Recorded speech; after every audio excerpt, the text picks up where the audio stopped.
سورۃ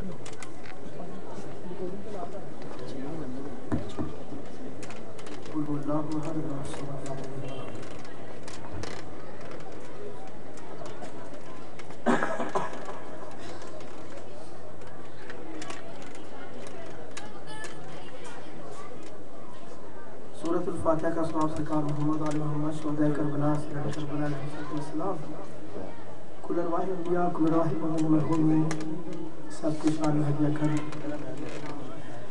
خاص طور پر بانیان مجلس کے مرحومین دولت علی خلیفہ مرحوم، انور علی خلیفہ مرحوم، دیگر اہل خانہ جو مرحومین سب کی روح قبر کو محمد علی محمد کے صدقے پہنچے.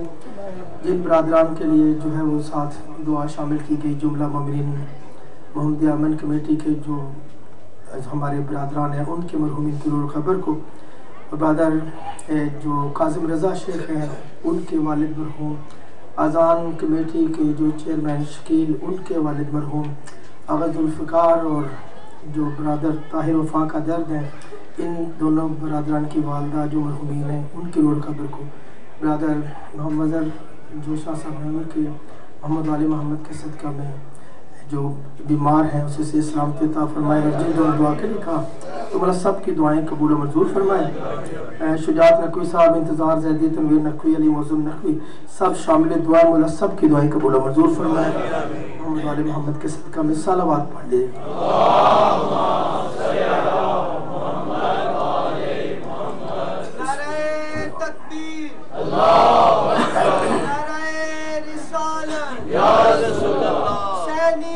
زندہ باد حسینیت، زندہ باد یزیدیت، مرد آباد. بر محمد و آل محمد بلند تر صلوات. اللہم صلی علی محمد و آل محمد. اعوذ باللہ من الشیطان الرجیم. بسم اللہ الرحمن الرحیم. الحمدللہ الذی ہدانا لہذا وما كنا لنهتدي لولا أن هدانا الله لقد جاءت رسل ربنا بالحق ثم الصلاة والسلام على صاحب الدعوة النبوية والصولة الحيدرية والعصمة الفاطمية والحلم الحسنية والشجاعة الحسينية والصبر السجادية والمآثر الباقرية والآثار الجعفرية والعلوم الكاظمية والحجج الردوية والجود التقوية والنقاوة النقوية والهيبة العسكرية والغيبة الإلهيات القائم بالحق. اللهم صل على لعنت اللہ علی اعدائهم اجمعین من یومنا ھذا الی یوم الدین. اما بعد فقد قال اللہ سبحانہ وتعالی فی کتابہ المبین. بسم اللہ الرحمن الرحیم. یطمع کل امرئ منہم ان یدخل جنۃ نعیم کلا انا خلقناہم مما یعلمون. صلوات پڑھ لی. اللہم صلی علی محمد و آل محمد. برادران اسلام، حاضرین مجلس، رب العالمین بوسیلہ محمد و آل محمد ہم سب کا یہاں پر آنا قبول و منظور فرمائے. نجات، حکمت اور کربلا کے زیر عنوان ان ثمانیہ مجالس میں آج ہماری دوسری گفتگو ہے. جاگتے ذہنوں کی نظر گفتگو ہے. قرآن 70ویں سورۃ المعارج کی 38 اور 39ویں آیات میں بالکل نئے انداز کا بیان ظاہر فرما رہا ہے. یطمع کل امرئ منہم ان یدخل جنۃ نعیم. کیا ان میں سے ہر کوئی اس طمع پر دین میں ہے، عمل کر رہا ہے کہ وہ نعمتوں والی جنت میں چلا جائے؟ کلا، ہرگز کوئی نہیں جائے گا. انا خلقناہم مما یعلمون، جس چیز سے یقیناً ہم نے انہیں تخلیق کیا ہے وہ اس کو جانتے ہیں. تو جو ہاتھ میں شکر گزار. ان آیات قرآنی میں جنت میں نہ جانے کی وجہ بے عملی نہیں بلکہ خلقت میں نقص ہے. یعنی قرآن یہ کہتا ہے کہ یہاں پر جنت میں نہیں جا سکتے کیونکہ تخلیق پست ہے. آپ جو ہے وہ جانتے ہو کہ آپ کی خلقت پست ہے. ہماری خلقت کو ہم کیسے جانتے ہیں کہ ہماری خلقت کے لیے جو بھی شامل ہو اس پر غسل واجب ہو جاتا ہے اور جنت پاک ہے اور ہمارا تمام نظام تخلیق ناپاک ہے.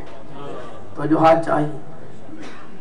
اب یہ بات جب قرآن نے کہہ دی کہ تم میں سے کوئی جنت میں نہیں جائے گا، خلقت میں کمی ہے، نجاست ہے، تو قرآن نے تدبر کا حکم بھی دیا، عبادتوں کا حکم بھی دیا. تو ان سارے احکامات کو ملا کر جب سوچا جائے تو ایک ہی نتیجہ نکلتا ہے کہ کوئی ایسی عبادت کا پتہ ہونا چاہیے جو خلقت کے اس نقص کو جنت کے معیار طہارت پر دور کر سکے، ایسے پاک کر دے کہ بندہ جنتیوں جیسا پاک ہو جائے. آپ کی توجہ چاہیے.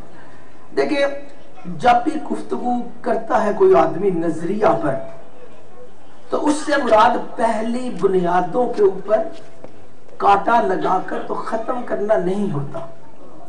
جو آدمی اگر جاگتے ذہنوں کے اندر گفتگو ہے، اگر ہم بیس 2 کا نظام پڑھ رہے ہیں، اساس 2 کا نظام جو کمپیوٹر جس پہ چل رہا ہے، یا اساس 3 کا یا اساس 4 کا، اب تو بچوں کو پتہ ہے میتھمیٹکس میں کہ بیس ہمارا عام جو گنتی کا سسٹم ہے وہ 10 کا نظام ہے، بیس 10 کا. تو اگر 2 کا پڑھے تو اس کا مطلب یہ ہے کہ 10 کے نظام پر کانٹا لگا دیا جائے وہ ختم ہے. آچاری نظام تو نہیں ہے. اس کا مقصد یہ نہیں ہوتا کہ پہلی چیزوں کو ختم کر دینا اگلی چیز کے بیان کی دلیل بنتا ہے، یہ نہیں ہوتا. جو چیز بنیاد ہوتی ہے وہ بنیاد ہی ہوتی ہے، وہ مرکز ہوتا ہے. اب جس جگہ پر ہم بات کر رہے ہیں عبادت، نماز، عمل، کیفیات کی، کہ یہ باعث نجات نہیں ہے. اس سے مراد یہ نہیں ہے کہ ہم شریعت کو ترک کر دیں، نماز نہ پڑھیں، روزہ نہ رکھیں اور گندے سندے بیٹھ جائیں کر کے. تو یہ تو جو دین کے راستے میں عمل میں شامل ہی نہیں ہوگا وہ اس دوڑ میں جیتے گا کیسے؟ تو جو ہاتھ چاہیے. اس لیے اس سے یہ گمان نہ کوئی لیا کرے بات سن کر کہ خدا نہ خواستہ ہم کوئی ترک نماز سکھا رہے ہیں، کیونکہ تارک نماز جو ہے یا منکر نماز وہ منکر رسول و معصومین ہے، اللہ کا نافرمان ہے. تو اسے تو جو ہے وہ معصومین کی بارگاہ میں قربت کا امکان ہی نہیں ہے. جو محمد والے محمد کے کہنے پر سر نہیں جھکاتا وہ سر کٹائے گا کیسے؟ جاتے ہیں. لیکن آخر نمازیں پڑھ رہے ہیں سب، لیکن نجات پر نہیں ہے. تو دیکھنا یہ ہے کہ جو ایک عمل دیا گیا عبادت کا، جس میں وضو کروا کر پاک کروا کر قبلہ رخ کر کے بندے کو مصلی پر کھڑا کیا گیا، تو کیا اللہ کے نظام کا مقصد اتنا ہی تھا کہ بندے بس نماز پکڑ کر مصلی پہ کھڑے ہو جائے؟ یہ نماز کی صف میں کھڑا ہونا یہ مومن کا کمال آخر ہے یا ابتدا ہے؟ تو جو پتہ چلا یہ ابتدا ہے مومن کے عمل کی، کیونکہ وہ مان گیا، تسلیم کیا، تو اب وہ ابتدا میں آیا ہے. تو جو ہاتھ چاہے جب ابتدا میں آ گیا تو اب لازمی بات ہے جو کوئی کام شروع کرتا ہے تو جتنی اس کی فکر عقل بڑھتی ہے اتنا اس کو اس کے معنی مفہوم اور چیزیں سمجھ میں آتی. اللہ بے نیاز ہے. اللہ تعالیٰ نے اپنی بے نیازی میں ہمیں یہ نظام شراب جو ہے وہ صلاۃ شریعت عطا کیوں فرمایا؟ آخر اللہ ایک میرے جیسے بندے سے 2 رکعت نماز صبح پڑھا کر کروا کیا رہا؟ گھبراہ لوگوں سے کلام ہے. اللہ کو مل کیا رہا اس بات سے؟ مجھے کچھ ملے نہ ملے مجھے تو کوئی فائدہ نہ، اس باللہ اپنی کوتاہی کر میں نظر نہیں آ رہا. میں تو وہ صورتیں یاد کر کے کچی پکی سنا کے تو بیٹھ جاتا ہوں. آخر ہادی، کائنات کا ہادی اللہ نظام مجھ سے یہ نماز پڑھا کیوں رہا؟ جب میں عقل کروں گا کہ میں کیا کر رہا ہوں. یہ کوئی صرف جسمانی ایکسرسائز تو نہیں ہے کہ اس سے میرا نظام انہضام ٹھیک ہو جاتا ہے، میں حرکت کرتا ہوں، جوڑوں میں بلڈ سرکولیشن اچھی ہو جاتی ہے، سر جھکاتا ہوں اللہ کی بارگاہ میں تو کوئی کلاٹ جو جان لینے والا ہوگا وہ سجدہ کے دوران نکل جائے گا تو میں بچ جاؤں گا. اگر اللہ نے بچانا ہے تو سجدوں کے بغیر بھی لمبی عمر دے سکتا تھا. تو جو چاہیے آخر اس عبادت کا مقصد کیا ہے؟ جو اس مقصد عبادت کے بغیر ایک عمل کیا جا رہا ہے تو پھر واقعی قرآن کی آیتوں پہ غور کرنا پڑتا ہے کہ وہ کون سے نمازی ہیں جن کی نماز کو اللہ کہتا ہے کہ میں قبول نہیں کر رہا. نماز میں تو کھڑے ہو لیکن اللہ کہتا ہے کہ یہ فوائل للمصلین الذین هم عن صلاتهم ساہون، کہ یہ نماز میں کھڑے ہیں لیکن انہیں یہ نہیں پتا کہ وہ تو بے نیاز ہے، محمد اس کا ناز ہے. اس نماز کو اس کو پڑھا کر اللہ کہاں تک لے کر جانا چاہتا ہے؟ اس نماز صلاۃ شریعت کا مقصد کیا ہے؟ کون بتائے گا نماز کا مقصد؟ یعنی صرف اس سے مراد یہ ہے کہ ہم ایک اچھی کمیونٹی بن جائے، ڈسپلن آ جائے، یہ مارچ پاسٹ ہے، سارے صاف ستھرے ہو کے جمعہ کو ایک تاثر نظر آئے قوم کا، حج پہ قوم نظر آ رہی ہے، تو دنیاوی ڈسپلن ہی مقصد نماز رہ گیا. ہمیں ٹائم کی پابندی آ گئی، وقت کے پابند ہو گئے، تو دنیا کا ڈسپلن، دنیا کی شان و شوکت، تنظیم، آرگنائزیشن ان قوموں میں زیادہ ہے جو نمازی نہیں ہے، جیسے چائنیز، کورینز. گھبرانے میں سے کلام ہی نہیں ہے. تو ہم نمازی بن کر ان جیسے پنکچوئل نہ ہو سکے، وقت کے پابند، اور وہ بے نمازے ہو کر ان کی آرگنائزیشن اچھی، ان کی ہارمنی اچھی، ان کا نظام اچھا. توجہ چاہیے. تو پھر ہمیں نماز نے کیا دیا؟ توجہ چاہیے. اس کا مقصد کیا ہے؟ اللہ جیسے اتنے بڑی ہستی نے، محمد رسول اللہ جیسی ہستی کے ساتھ ہمیں نماز کیوں دی؟ کون بتائے گا اس کا مقصد؟ میں بتاؤں گا، آپ خود لوگ اندازے سے فضائل نماز لکھیں گے، یا اللہ خود سمجھائے گا کہ جب نماز دی میں نے ہے تو مقصد بھی میں بتاؤں گا. اچھا اب نجات اس کو ہے جس کو نماز کے پہلے قدم پر کھڑے رہ کر ایک مشینی عمل کرنا کافی نہیں ہے، کیونکہ وہ جماعت میں تو آ گیا پڑھنے کے لیے لیکن وہ بستہ نہیں کھول رہا، کتابیں نہیں پڑھ رہا، وہ آگے جانا ہی نہیں چاہتا، وہ اپنے بینچ پر بیٹھ گیا ہے لے کر تسبیح ربے کی. گھبرانے میں سے کلام نہیں. صراط مستقیم پر نمازی وہ ہے کہ جو پہلے قدم پر نماز پڑھتا ہے اور نگاہ اس کی آخری منزل پر ہے کہ یہ نماز مجھے وہاں پہنچانا چاہتی ہے.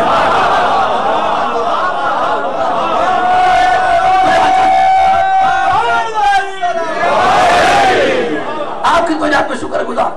اب یہ فرق ہے مومن کی نماز میں اور غیر مومن کی نماز میں، کہ مومن کی نماز میں مقصد پر نظر ہوتی ہے، قبلہ ہے، اور جس کی نماز جو ہے وہ ریاکاری ہے، وہاں پر اسے پتہ نہیں مقصد کیا ہے. اب قرآن نے تو جہاں پہ شکر گزار بیان فرمایا 20ویں سورہ طٰہٰ کی 14ویں آیت، یعنی قرآن کا قانون نہیں بدلتا.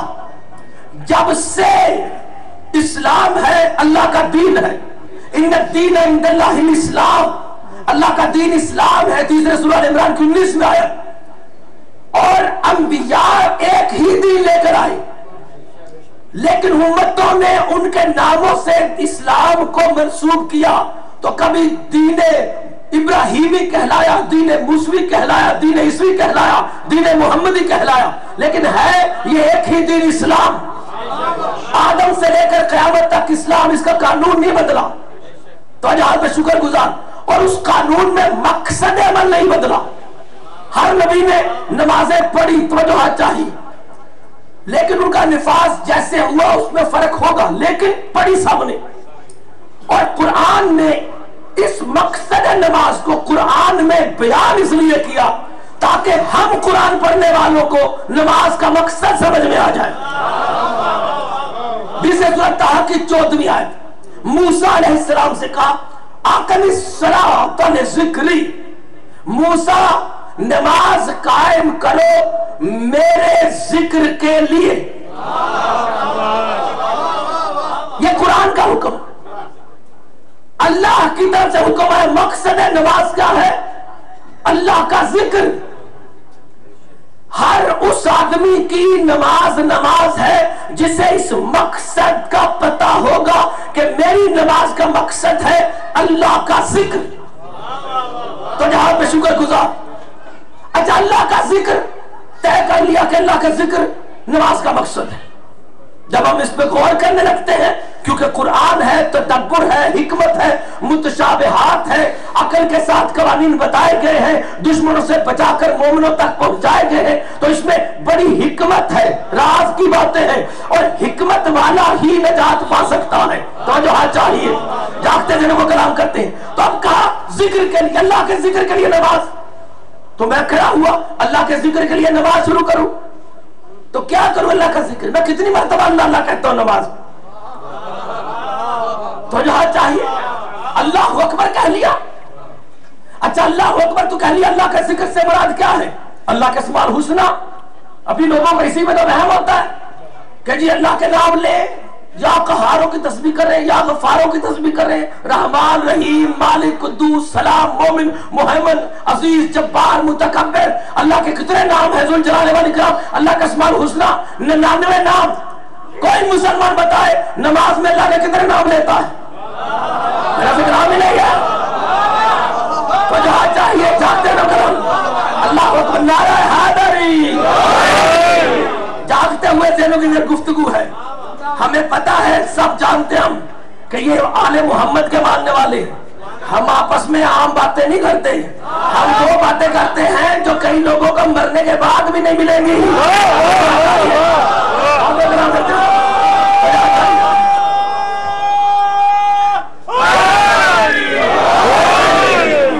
آپ کی توجہ پہ شکر گزار۔ اچھا کتنے نام لیتے ہیں کہ اللہ کے؟ نماز کا مقصد اللہ کا ذکر، تو کرو اللہ کا ذکر۔ اللہ اکبر کہہ دیا، الحمدللہ میں اللہ آ گیا، رب العالمین میں آ گیا، اور کوئی صورت میں نام آئے گا تو آئے گا۔ تو اللہ کا ذکر کدھر رہ گیا؟ مقصد ہے نماز میں توجہ چاہیے۔ نماز تو تھی اللہ کا ذکر، توجہ چاہیے۔ کہا نہیں قرآن بھی اللہ کا ذکر ہے، توجہ چاہیے۔ اگر قرآن اللہ کا ذکر ہے، جاگتے ذہنوں کو کلام کرتے ہیں، تو پھر قرآن کی کوئی بھی سورت ہر وقت پڑھی جا سکتی نماز میں، توجہ چاہیے۔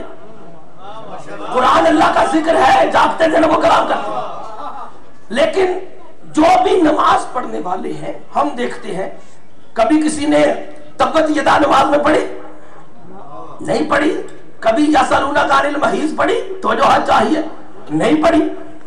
نماز میں سورتیں کون سی پڑھی جاتی ہیں؟ قرآن کی، ان میں اللہ کا ذکر ہو، الحمد پڑھتے ہیں، قل هو اللہ پڑھتے ہیں، انا اعطیناک الکوثر پڑھتے ہیں، انا انزلنا، سورۃ القدر پڑھتے ہیں، سورۃ النصر پڑھتے ہیں، سورۃ القریش پڑھتے ہیں، توجہ چاہیے، سورۃ الاعلی پڑھتے ہیں، سورۃ الشمس پڑھتے ہیں، سورۃ الجمعہ پڑھتے ہیں، توجہ چاہیے۔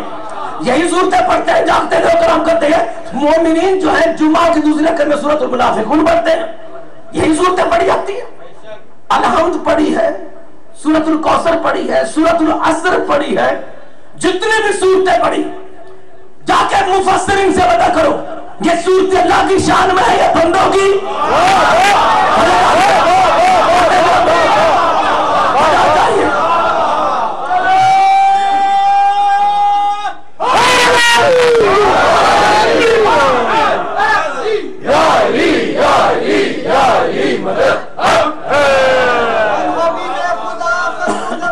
رحمت للعالمین بلند تر سلام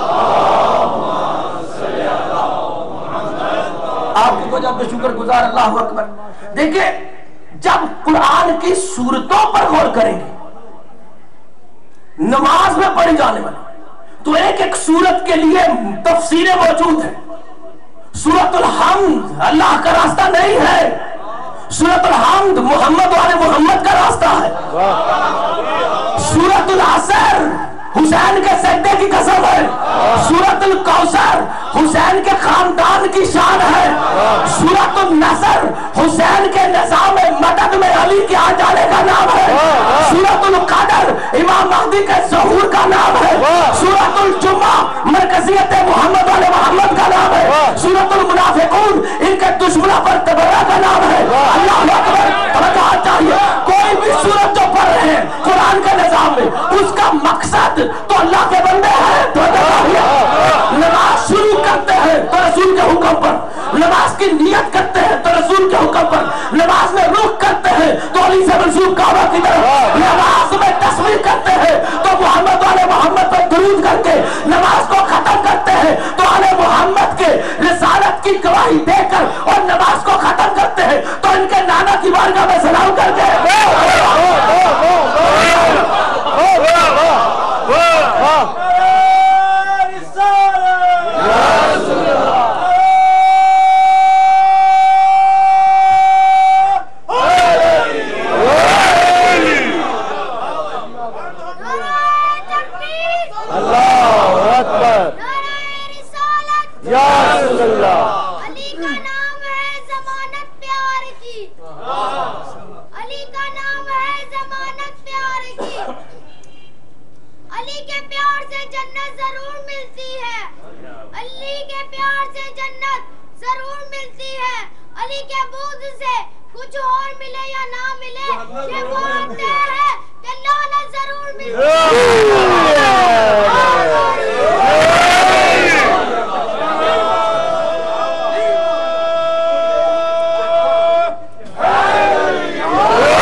نماز کے عنوان پر جب ہم دیکھتے ہیں تو تربیت رسول کی ہے، حکم رسول کا ہے، اختیار رکعتوں پر رسول کا ہے۔ نماز نے رکعتیں قرآن سے نہیں لی، محمد سے دلوائی ہے۔ اچھا، تسبیحات میں صورتیں وہ پڑھی جاتی ہیں جن میں آل محمد کے فضائل ہیں۔ سورۃ العصر حسین کے سجدے کا ذکر ہے، سورۃ الکوثر شجرہ طیبہ کا ذکر ہے، سورۃ الحمد اہدنا الصراط المستقیم، صراط الذین انعمت علیہم ان کے راستے کا ذکر ہے۔ یعنی جتنا غور کریں قل هو اللہ احد ان کے اللہ کی توحید کا ذکر ہے۔ یعنی ہر جگہ پر آل محمد کے فضائل ہیں۔ جاگتے ذہنوں کو کلام کر۔ اچھا، جب یہ سمجھ میں آ گیا تو پتہ ہے اللہ کے ذکر سے کیا مراد ہوا۔ نماز تو کہا تھا کہ اللہ کے ذکر کے لیے کی جائے، اور نماز میں ہم پڑھ رہے ہیں بندوں کا ذکر۔ اب اگر کسی آدمی کو ان کا تعلق سمجھ میں نہیں آیا تو بتا نماز کے سوال میں وہ سوال لکھ کر فیل ہے نا بیٹھا، حل تو نہیں کر رہا، کیونکہ وہ اس نے عمل تو کیا لیکن ذکر کا مسئلہ نہیں حل کر سکا کہ اللہ کا ذکر ہے کیا۔ اب موسیٰ کو کہا تھا کہ تو میرے ذکر کے لیے نماز قائم کر، کہا تھا نا۔ آپ نے واقعہ سنا ہوگا کہ موسیٰ اللہ کے پاس گئے، جا کے کہا اللہ تو مجھے اپنا آپ دکھا، کہا تھا۔ اللہ نے کہا کہ سے لن ترانی نہیں دیکھ سکتا، پھر جلوہ طور ہوا تو جو ہاں چاہی، جب دیکھ نہیں سکتا تھا تو طور کا جلوہ کیوں کیا تھا؟ جاگتے ذہنوں کے ذرا گفتگو۔ موسیٰ نے کہا مجھے دکھا۔ آپ میں سے کوئی نمازی کھڑا ہو جائے اور کھڑا ہو کہ اللہ تعالیٰ تو مجھے اپنا آپ دکھا، تو کیا اس کی نماز ہوگی؟ بے اللہ نے تو اپنا تعارف کروایا، اللہ الصمد، اللہ بے نیاز ہے۔ بے نیاز وہ ہوتا ہے جو شے سے بلند ہو، کسی چیز کی حاجت نہ ہو، توجہ چاہیے۔ اللہ نے کہا اللہ لا الہ الا هو الحی القیوم، اللہ جو لا الہ ہے الحی القیوم ہے۔ اللہ نے کہا لیسا کمثلہ شیء، میں کسی شے کی طرح نہیں ہوں۔ تم جہاں بھی سوچو گے تو شے کا سوچو گے، اگر کچھ بھی سوچو، نور بھی شے، روشنی بھی شے، کسی شکل کو بناؤ گے تو وہ شے، تمہاری فکر شے سے پست میں شے سے بلند تو یہاں چاہیے. اچھا جب اللہ شے سے بلند ہے اور ہمیں پتا ہے کہ اللہ شے کی طرح ہے نہیں, تو شیعہ مسلمانوں میں تو یہ بات طے ہے نا کہ اللہ جو ہے وہ نظر نہیں آتا. باقی مسلمانوں کو محشر میں جا کے پتہ چلے گا. توجہ چاہیے, ان کے لیے جو ہے وہ فکری کوتاہیاں ہیں, توجہ چاہیے. لیکن جب اللہ نے کہا کہ میں کسی شے کی طرح نہیں ہوں, تو جو بھی اللہ کو دکھا رہا ہے وہ کسی شے میں دکھا رہا ہے, اور جو اللہ کو شے میں دکھا رہا ہے وہ قرآن کے اس حکم کا کافر بھی ہے, مشرک بھی ہے. اللہ کہتا ہے میں شے کی طرح نہیں ہوں, اس لیے اللہ کسی کو چھوتا نہیں, کیونکہ کسی شے کو چھوئے گا تو شے بن کے چھوئے گا. اللہ شے کی طرح نہیں. پھر اللہ اس سے بھی بڑا جملہ کہہ دیا, سورہ جو ہے اللہ اکبر چھٹی سورۃ الانعام کی 103 دن لا تدرکہ الابصار, جبرائیل, ابراہیم, کائنات والے, چاہے محمد والے محمد, کسی کی تمہاری بصیرت نہیں کہ اللہ کی ہستی ذات کو پا سکو. محمد کی نگاہ جسمانی میں بھی اللہ نہیں ہے, توجہ چاہیے. علی علیہ السلام کے بھی نہیں ہے, کسی کی نگاہ میں بصیرت میں آتا ہی نہیں اللہ. کوئی سوچ ہی نہیں سکتا کہ اللہ کیسا ہے. قرآن تعارف کہ لا تدرکہ الابصار, کوئی تمہاری بصارت اللہ کو نہیں پا سکتا. اب قرآن نے منع کر دیا کہ نہیں پا سکتے. اچھا کوئی مسلمان کھڑا ہو کہ میں نے اللہ کو دیکھا, کسی نے دعویٰ کیا کہ میں اللہ کو دیکھ رہا ہوں؟ اگر کیا تو کچھ لوگوں کا امام ہو گیا ہوگا, گھبراہٹوں کو سے کلام نہیں, تو جہاں چاہیے. لیکن ہمارے ہاں تو کوئی نہیں کر سکتا تھا. آپ کو قریب لاتی ہوں, اگر میں کہوں کہ میں اللہ کو دیکھنا چاہتا ہوں تو آپ کہیں گے کہ یہ تو مشرک ہو گیا, اللہ تو نظر نہیں آتا, اللہ شے کی طرح نہیں ہے, یہ کیسے دیکھے گا؟ اچھا جو بات ہمارے ایک عام مومن کے لیے لازمی ہے, موسیٰ جیسے نبی کو نہیں پتا تھا. نہیں توجہ چاہیے. حضرت موسیٰ کوئی عام بندے تو نہیں ہے, وہ کسی گاؤں کے نمبردار تو نہیں نا. لوگوں نے تو ان کو بڑا چھوٹا سا کر لیا ہے. 1,24,000 نبیوں میں 5 بڑی ہستیوں میں ہے. زمین پر آنے والے سب سے زیادہ اللہ کی بارگاہ سے پڑھے لکھے عالم, خدا کے قریب ترین 5 بندے, ان میں سے موسیٰ ہیں.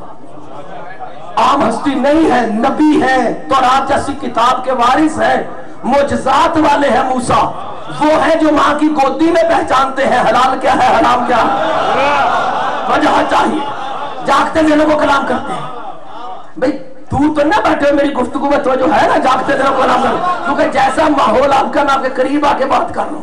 کیونکہ اگر آپ خاموش بیٹھے رہے اور میں تیز رفتاری سے گزر جاؤں گا تو ہمارے درمیان جو ہے وہ سپیڈ گیپ آئے گا. توجہ چاہیے. اسے آپ کو قریب لانے کے لیے کم از کم جو فکر ہے وہ سب کی ساتھ رہے, کیونکہ جب فکر متحد ہو بارگاہ معصوم میں تو تب ذکر بلند ہوتا ہے. توجہ نعرہ حیدری.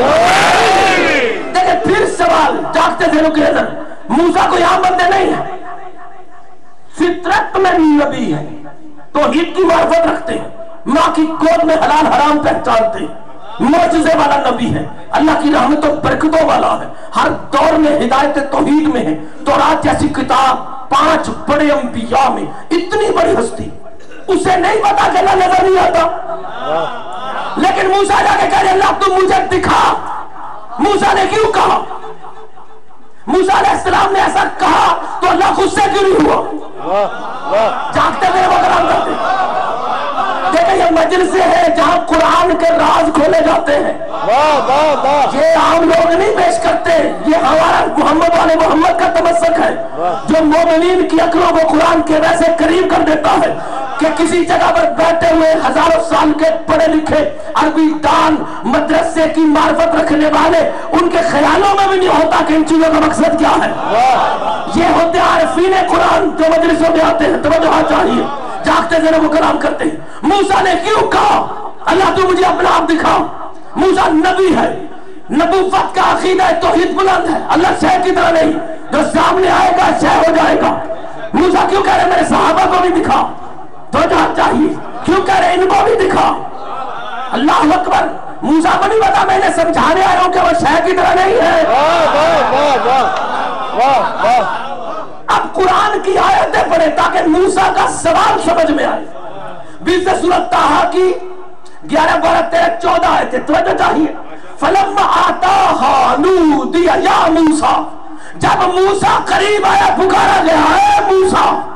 توجہ چاہیے کہ اللہ بولتا ہے, اللہ بول سکتا ہے, قادر الکلام ہے, لیکن اللہ بولتا نہیں. کیونکہ اگر اللہ بولے اور مخلوق اللہ کے لہجہ کو سن کر سہ جائے تو جو اللہ کی بات کے لہجہ کو برداشت کر لے تو اس کے لیے لہجے میں اللہ اکبر نہیں رہے گا. اللہ نہیں بولتا کیونکہ ہم تو ایک بم کا دھماکہ نہیں برداشت کر سکتے, اور اگر اللہ بولے تو کائنات میں کچھ نہ بچے. اللہ مخلوق کی نزاکت کے پیش نظر ان کو بچانے کے لیے چپ رہتا ہے. چاہیے اللہ بولتا نہیں ہے, اللہ بہت بڑا ہے, اللہ نہیں بولتا ہے. لیکن موسیٰ کو قرآن کہہ رہا ہے, حدیث کی کتاب نہیں, پکارا گیا موسیٰ یا موسیٰ, اے موسیٰ. کون بول رہا ہے؟ انی انا ربک, میں تیرا رب ہوں. فاخلع نعلیک, اپنی جوتیاں اتار دے. انک بالوادی المقدس طویٰ, تو طویٰ کی پاکیزہ وادی میں ہے. موسیٰ کے دماغ میں معرفت توحید ہے. اللہ چھوتا نہیں, اللہ بولتا نہیں, اللہ سامنے نہیں آتا, اللہ کسی چیز کو مس نہیں کرتا. یہ کہہ رہا ہے میں اللہ ہوں اور بول بھی رہا ہے اور مس بھی کیے بیٹھا ہے. مس نہ کیا ہوتا تو وادی کو پاک نہ کہتا. مجھے چاہیے میں طویٰ کی مقدس وادی میں, موسیٰ تو پیچھے رہ گیا, وادی پاک ہے, تو وادی مقدس طویٰ میں. اللہ اکبر.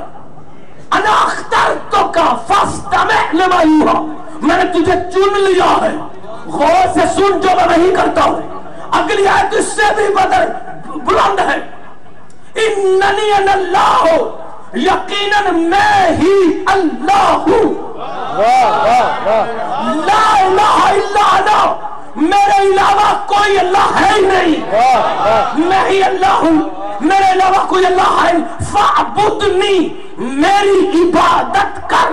واقم الصلاۃ لذکری, میرے ذکر کے لیے نماز قائم کر. چاہتے لوگ نام کرتے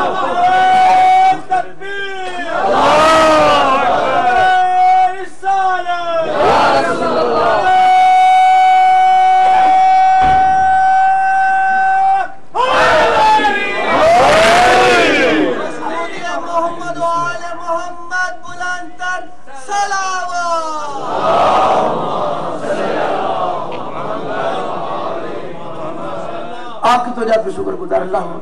لیکن یہ قرآن حدیث نہیں ہے. 20واں سورۃ طٰہٰ 11 سے 14 تک کی آیتیں, کوئی ترجمہ پڑھ نہیں, یہی لکھا یقیناً یقیناً ڈیفینیٹلی آئی ایم گاڈ, اللہ میں. یہ جو بول رہا ہے ہم کہہ رہے ہیں میں لا الہ ہوں, میرے علاوہ کوئی معبود, میری بندگی کر, میرے ذکر کے لیے نماز پڑھ. اب میرا سوال آپ سے, گھبرانے لوگوں سے کلام نہیں, کیا وہ جو بول رہا ہے اللہ؟ تو جو بات چاہیے, اگر توحید کا پتہ ہے تو جو بولنے والے کو اللہ مانے مشرک ہو جائے, اور جو بولنے والے کو اللہ نہ مانے کافر ہو جائے.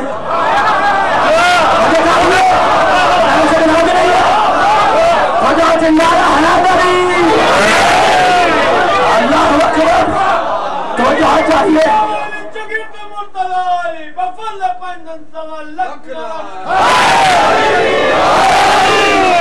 کو سے کلام نہیں ہے, یہ قرآن ہے. جب اللہ کی معرفت ہو تو وہ بولنے والا اللہ نہیں ہے, اور جب قرآن کا حکم ہو تو جو بول رہا ہے اس سے اللہ نہ مانے تو قرآن کا کافر ہے. اللہ ہے بھی نہیں, اللہ ہے, نبی کیا کرے,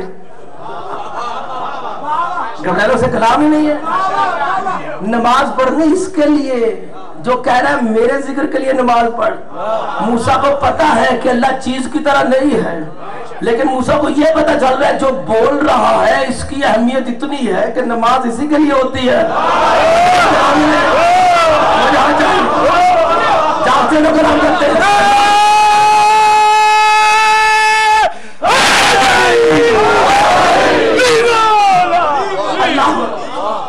اب اس جگہ پر معرفت ذکر موسیٰ کو کیا سمجھ آیا کہ اس نے کہا کہ تو مجھے دکھا. اب وہ قریب لاتے ہو، یعنی یہاں پہ سمجھ آئی کہ موسیٰ کو پتا ہے کہ یہ ذات خدا نہیں ہے، ہستی نہیں، اللہ شے کی طرح نہیں. لیکن ہمارے سامنے کیا آیا؟ اللہ کا ذکر. ذکر ہے نا اللہ کا، اللہ کا ذکر. اگر یہاں پر لکھا ہو اللہ، جو میں بول رہا ہوں اللہ، یہ تو عربی کا لفظ ہے نا اللہ، یہ اس ذات کا ذکر ہے، ذات نہیں ہے. اللہ عربی نہیں بولتا. زیادہ نیند تو نہیں آئی تو جو چاہے جاگتے لوگ کلام کرتے ہیں. اتنا مشکل بات جو ہے وہ لے کے چلے تاکہ آگے سمجھ میں آئے. جاگتے جنوں کو کلام کرتے اگر جاگتے ہو ساتھ چاہیے. اللہ دیکھیں، اللہ جو لفظ ہے یہ عربی کا ہے. اگر یہ اللہ کی ذات ہو تو یہ عربی کی محتاج ہے. اس ذات کا نام عربی میں اللہ لیا گیا ہے. یہ اللہ کہنا اس کا ذکر ہے. اس کی صفت میں ہے کہ وہ لا الہ ہے، اس کے علاوہ کوئی عبادت کے قابل نہیں ہے. یہ اس کی صفات ہے. ساری صفات اس کے نام ہیں. نام ہمیں عربی میں ملے ہیں. توجہ چاہیے. نام جو لکھا ہوتا ہے اللہ، اللہ یہ عربی کا لفظ ہے، یہ اللہ کی ذات تو نہیں ہے. لیکن جب میں کاغذ پہ لکھ دوں اللہ اور کوئی پوچھے اس لفظ سے کہ تو کون ہے، وہ کیا کہے گا؟ وہ کیا کہے گا؟ وہ تجھے نظر نہیں آ رہا میں اللہ ہوں. لیکن میرا جو معرفت ہے وہ فرق کرے گی. یہ ہے توازن پلے صراط کا. وہ کہے گی کہ یہ ہے اللہ کا نام اور وہ ہے ذات. یہی مولانا نے خطبہ توحید میں بتایا کہ اللہ کی جو ذات ہے وہ ناموں سے بلند ہے. وہ نام کا محتاج نہیں ہے. نام ہم نے بولے ہیں اس کی صفات دیکھ کر. تو یہ جو لفظ اللہ ہے یہ اللہ کی ذات نہیں ہے، اللہ کا ذکر تو ہے. اب پتہ چلا ذکر ایسی چیز ہوتی ہے کہ جو ذات نہیں ہوتی مگر جہاں جائے ذات کا تعارف ہوتی ہے. اور ذکر کہہ سکتا ہے کہ میں اگرچہ اللہ نہیں ہوں مگر میں کیونکہ ذکر ہوں اس لیے میں ہی اللہ ہوں. جاگتے ہیں وہ کلام کرتے ہیں. یعنی ذکر ہمارے میں اور اللہ میں فرق یہ ہے. توجہ چاہیے. ہمارے ذکر میں فرق یہ ہے کہ ہم بولتے ہیں ذکر خاموش. میرا نام طاہر لکھو، بولنے کا نہیں، لیکن نظر آنے والے کو پتا چلے گا طاہر طاہر طاہر. توجہ چاہیے. لیکن اللہ کا ذکر اینٹیتھیسس، اللہ خاموش ذکر بولتا ہے. یہ اللہ کا ذکر آیا کہاں سے؟ کہاں سے آیا اللہ کا ذکر؟ اللہ کا ذکر ہی اللہ کا تعارف ہے. ہم جو اللہ کے نام لیتے ہیں رحمان رحیم قدوس، یہ اللہ کا ذکر ہے نا. یہ نام کہاں سے آئے؟ اللہ عربی بولتا تھا؟ نہیں. اللہ تھا خاموشی میں. اللہ نے کچھ نہیں بنایا تھا. اللہ نے چاہا کہ وہ پہچانا جائے. اللہ کو پتا کہ وہ ایسا ہے کہ مخلوق اس کا جلوہ برداشت نہیں کر سکتی، مس برداشت نہیں کر سکتی.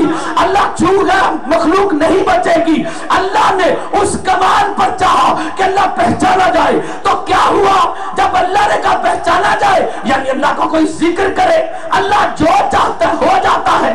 ادھر لامحدود اللہ نے یہ کہا چاہا کہ وہ پہچانا جائے، ذکر ہو.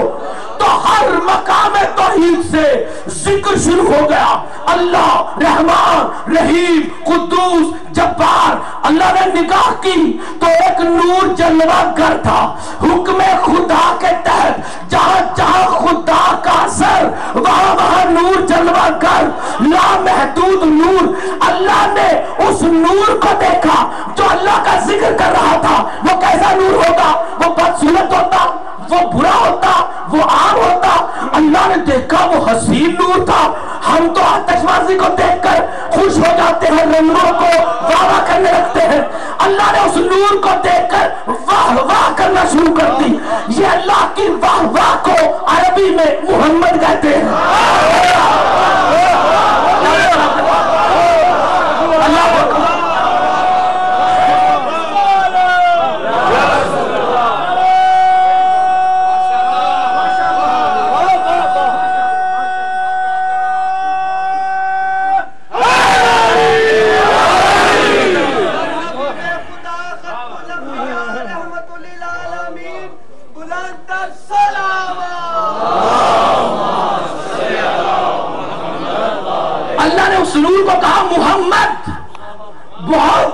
کیا ہوا.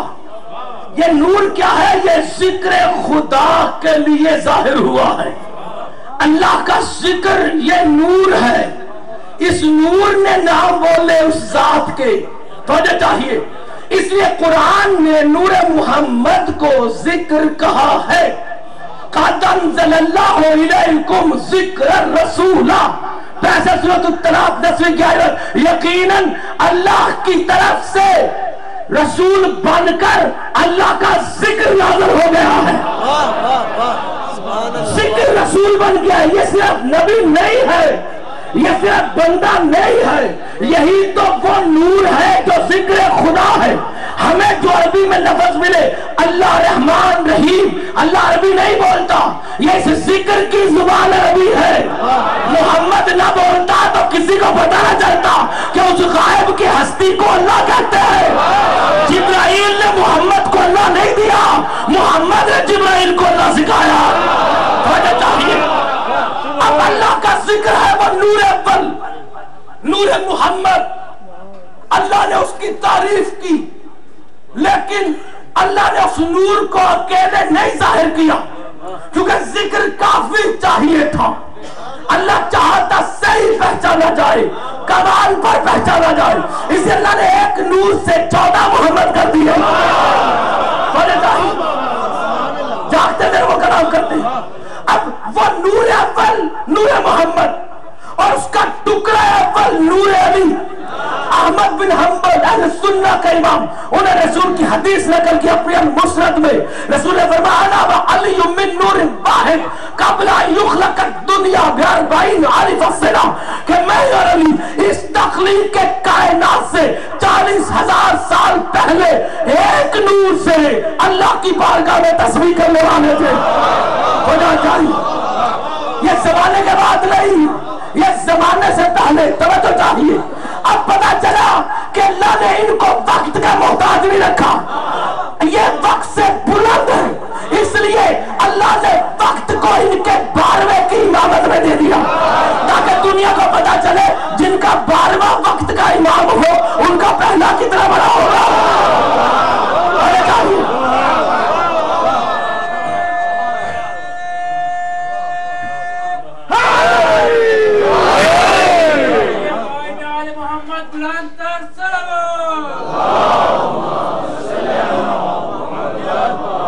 تو یہاں چاہیے. اب ذکر خدا سے مراد اللہ کے نام نہیں نظر آ رہے. ذکر خدا سے مراد نظر آتا ہے ذکر محمد.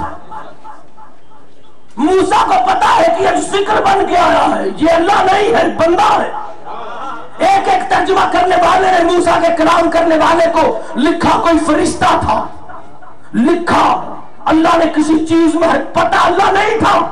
اللہ نے آلہ بنایا، آلہ. اللہ فرشتے کو آلہ بنا لے، اللہ کسی پتھر کو آلہ بنا لے، درخت کو بنا لے، کسی کو کوئی خطرہ نہیں ہوتا. لیکن جب ہم کے نور محمد کو آلہ بنایا تو مسلمانوں کو کیسا نہیں لگتا ہے.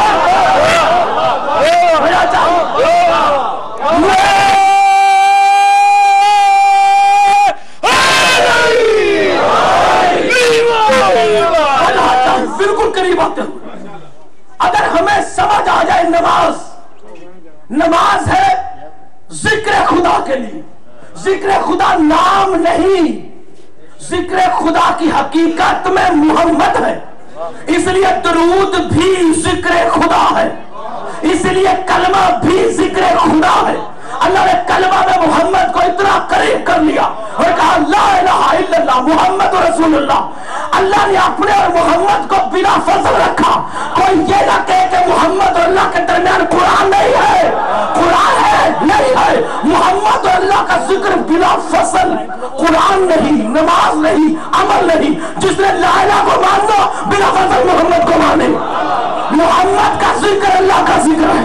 محمد الرسول اللہ اللہ کا بھیجا ہوا ہے محمد. توجہ چاہیے. اور وہ محمد کیا کہتے ہیں؟ جاگتے سے وہ کلام کرتے ہیں الحسین منی وانا من الحسین. حسین مجھ سے ہے، میں حسین سے ہوں. کیا بتایا؟ محمد ہے ذکر خدا، اور ذکر خدا کے حسین مجھ سے ہے، میں حسین سے ہوں. توجہ چاہیے. محمد کہتے ہیں میرا اور علی کا ایک نور ہے. توجہ چاہیے. اب پتہ چلا کر محمد ذکر خدا ہے تو علی کیا ہو گئے؟ ذکر خدا. نور ایک ہے، نور ایک ہے. توجہ چاہیے. اب اللہ محمد کے نور کو جگہ جگہ بھیجے تو یہ درود والے کی شان رہے گی نہیں. اللہ نے کہا محمد تجھے نہیں بھیجوں گا تاکہ تیری عظمت نظر آتی رہے. میں تجھے نوکر ایسا دوں گا جو ہوگا تیرا ماتحت، تیرے نور کا ٹکڑا میرے درود میں، مگر ایسا مددگار ہوگا کہ اللہ کے نظام خدائی پر اس کا اختیار نظر آئے گا.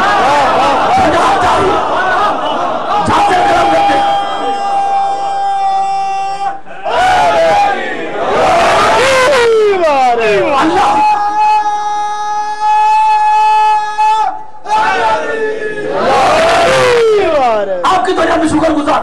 اب اس وجہ سے موسیٰ کے پاس جو بولا ہے وہ اللہ نہیں ہے، کوئی فرشتہ نہیں ہے، لیکن ذکر ہے. اللہ کا ذکر ہے. اب رسول نے کہا ذکری ذکر اللہ، میرا ذکر کرنا اللہ کا ذکر کرنا ہے. توجہ چاہیے. اور رسول نے پھر فرمایا، اس کو ایک جو مطالب میں عبید اللہ مرسری نے کئی کتابوں کے حوالے سے اہل سنت کے لیے نقل کیا کہ رسول نے فرمایا ذکر علی جن ذکری، علی کا ذکر میرا ذکر ہے. وہ ذکری ذکر اللہ، اور میرا ذکر اللہ کا ذکر ہے. وہ ذکر اللہ ہے عبادت، اور اللہ کا ذکر کرنا عبادت ہے. اس لیے اب کوئی شیطان کے وسوسہ میں نہ آئے کہ میں اللہ اللہ کروں، محمد محمد کروں یا علی علی کروں. اللہ کو ڈر نہیں کہ کوئی علی علی کرے یا محمد محمد کرے. اللہ کو کوئی خطرہ نہیں ہے. اللہ علی کا نام مٹا کے اپنا نام نہیں بلانا چاہتا. اللہ کہتا ہے اگر میں خالق محمد ہوں تو علی در محمد ہے.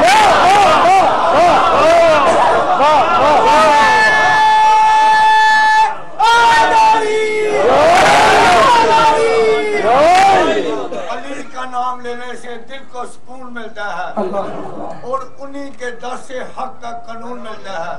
میں ابر اس علی کا ذکر کرتا ہوں جس علی کا محمد سے خون ملتا ہے. آپ کی تو جب شکر گزار. جب نظام قرآن پہ غور کرتے ہیں تو قرآن نے کہا نماز پڑھو میرے ذکر کے لیے. یہ کہنے والا اللہ نہیں بندہ ہے. ذکر خدا. موسیٰ نبی تھا، اس نے پہچان لیا کہ یہ جو کہہ رہا ہے میرے ذکر کے لیے نماز پڑھو یہی ذکر ہے. تو موسیٰ نے کہا تو مجھے اپنا آپ دکھا، کیونکہ وہ ہستی اور ذکر کی معرفت رکھنے والا نبی ہے. موسیٰ نے شرک کا سوال نہیں کیا، لیکن کمال قرآنی پر نور نے کہا کہ ہم اتنے بلند ہیں کہ تو ہمیں بھی نہیں دیکھ سکتا.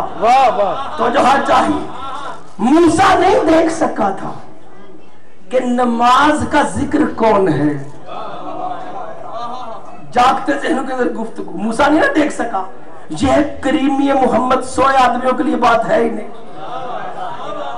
جاگتے ذہنوں کے اندر گفتگو موسیٰ نہیں دیکھ سکا کہ نماز کس کے لیے پڑھی جا رہی ہے. موسیٰ کو نہیں پتا چلا کہ قبلہ نماز کیا ہے، موسیٰ کو نہیں پتا چلا کہ ذکر کون سا ہے جس کے لیے نماز قائم کی جائے.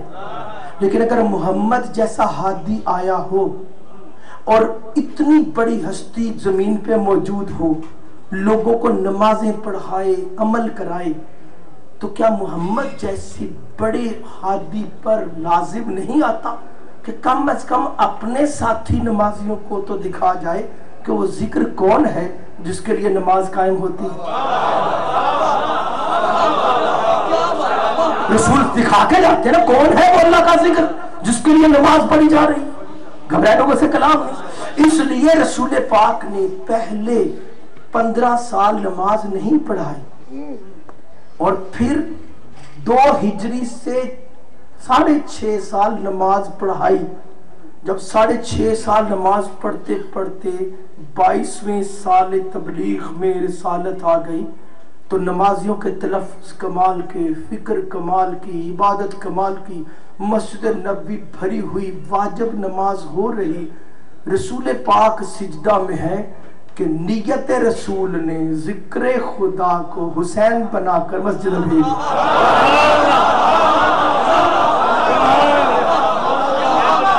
سے کلام یہ امام حسین علیہ السلام کا مسجد میں آنا حادثہ نہیں ہے. اگر امام کا مسجد میں آنا حادثہ ہے تو پھر پوری میری حادثہ. اللہ کو نہیں پتا کہ حسین آ رہا، اللہ کو نہیں پتا کہ عبادت خراب ہو جائے گی، رسول کو نہیں پتا کہ حسین آ رہے ہیں. رسول نے تو تعارف کرا دیا تھا پہلے ہی کہ اللہ اکبر لا تسبقونی بالرکوع فانی اراکم من خلفی کما اراکم من قدامی. اور میرے صحابہ کرام رکوع میں مجھ سے پہلے مت جانا کیونکہ میں تمہیں صرف آگے سے نہیں دیکھتا پیچھے سے بھی دیکھتا ہوں. رسول نے پہلے کیوں بتا دیا تھا؟ تاکہ سجدہ میں دیکھ کر کوئی گھبرائے نہ کہ محمد کو پتا نہیں ہے. رسول نے کہا میں ہوں سجدہ میں، نگاہ حسین میں ہے. فاطمہ میرا ٹکڑا ہے، حسین اس کا بیٹا ہے. نہ فاطمہ میری مرضی کے بغیر بھیجے، نہ حسین فاطمہ کی مرضی کے بغیر آئے، نہ ہم میں سے کوئی اللہ کی مرضی کے بغیر ہلے، کیونکہ ہم ہی تو ذکر خدا ہے. جو اللہ کی مرضی ہماری مرضی، جو ہماری مرضی وہ خدا کی مرضی. اللہ اکبر.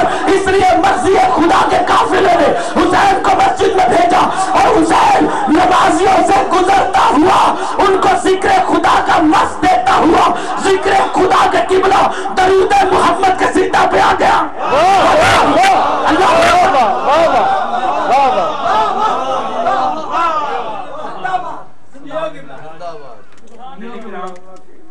دل خوش ہو گیا قبلہ صاحب کی اتنی تمہید سن کے، اتنی محنت سن کے.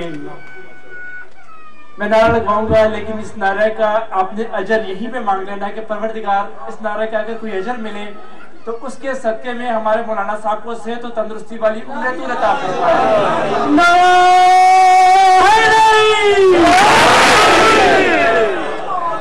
آپ کی توجہ پہ شکر گزار. اللہ اکبر. رحمت للعالمین بلند تر صلوات.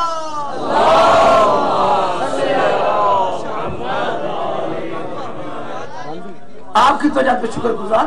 یہ کوئی حسین سرکار کا آنا حادثہ نہیں ہے، یہ مشیت ہے، اس میں ہدایت ہے، اللہ رسول کی مرضی شامل ہے. اگر مرضی شامل نہ ہوتی تو سجدہ کیا جاتا، انتظار نہ کیا جاتا. تو میں لوگ سے کلام اب توجہ چاہیے. آپ کی خاموشی پر قربان پتہ نہیں آواز نہیں آ رہی یا سمجھ نہیں آ رہی، جاگتے ذرا وہ کلام کرتے ہیں. ایک نماز ہے کمال ہدایت نبوت پر با جماعت نماز جو حسین کی مرضی کا انتظار کر رہی ہے، حسین کی مرضی کے خلاف نہیں جا رہی. رسول سجدہ میں، حسین سجدہ کے اوپر، چہرہ صحابہ کرام کی طرف. بتا رسول کیا پڑھ رہے ہیں منہ سے؟ سبحان ربی الاعلی و بحمدہ. اور رسول کے دماغ میں کیا ہے؟ حسین بیٹھا ہے.